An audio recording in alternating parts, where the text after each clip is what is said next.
This was a meeting primarily with radical anti-Trump groups at a fundamentalist mosque. I wanted to remind Congressman Peters that two of the 9/11 terrorists, the ones who attacked the Pentagon, worshipped at this mosque and received financial aid from one of the officials of the mosque. I asked him why he thought it was appropriate to have a town hall in this notorious location. See the description for more details about the terrorist.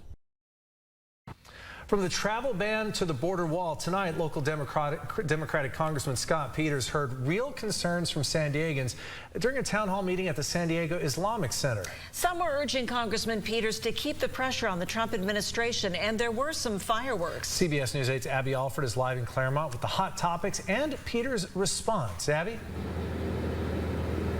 Carlo and Barbara Lee, tonight more than 150 people were inside the Islamic Center of San Diego for Congressman Scott Peters' town hall. Many inside were Muslims and also Indivisible San Diego, a group pushing Congress on the anti-Trump agenda.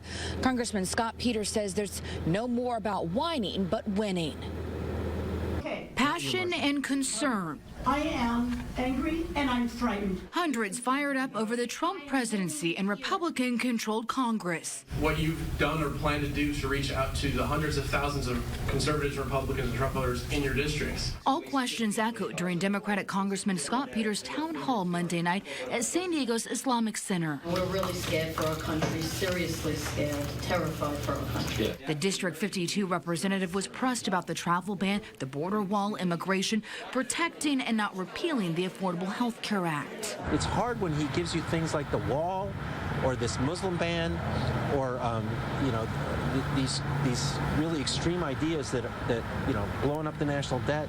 It's hard to figure out how to work with him. While many were passionate, Roger Ogden caused some fireworks while holding a 9/11 sign. I think many of your constituents would be shocked by the symbolism of holding your town hall in this place, which has connections, This mosque has connections to the 9/11 terrorists. All right, knock it off. Knock it off. Sit down. Congressman Peters believes work can be done, but some Republicans just aren't ready to resist Trump, and he says voters need to rise up. I feel better tonight. I'm energized, but I've been energized. But I'm energized to see how many other people are energized.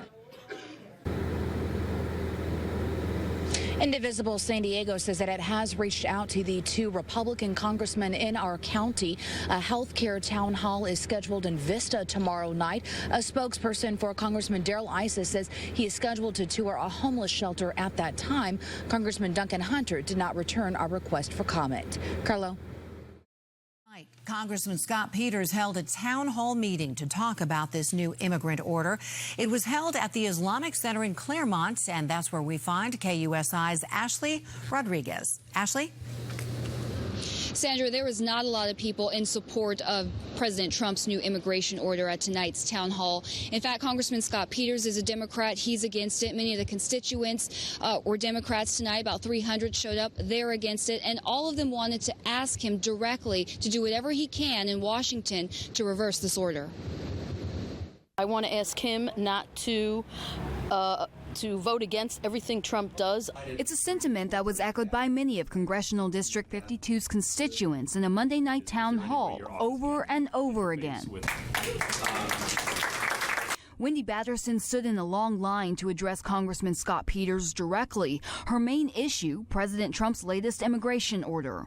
And we're really scared for our country, seriously scared, terrified for our country. Yes. I'm really concerned about the way this administration has started. I really wanted to work with the Trump administration.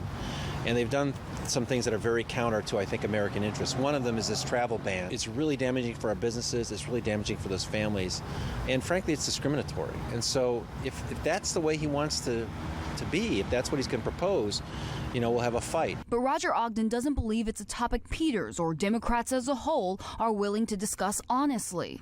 And we're not allowed to say everything that we need to say. You can't criticize Islam because it's not politically correct. You'll be condemned for it. As a Muslim immigrant who's worked alongside U.S. troops overseas, Fahim Azimi says radical Islam is not as prevalent in immigrants as Trump's travel ban makes it seem. I want to let the people know that I have not seen such a thing, anything that is a threat for the U.S. nation. You're Muslim. I'm Muslim, so our religion teaches us that do not harm anyone. Some would say, hey, it's just a temporary ban until he gets this vetting process under control. He wants to keep America safe. He wants to make sure he's not letting in potential terrorists. Do you see that point of view? This ban does not make our community safe or secure in any way, shape, or form, and in fact instills fear, hate, and bigotry in our communities. I'm not sure it's good policy. We should be reforming immigration in a comprehensive way. The congressman was here tonight to listen, but there's not much he can do against an executive order. But as you heard him say, he and others in Washington are willing to fight it. In Claremont, Ashley Rodriguez, KUSI News.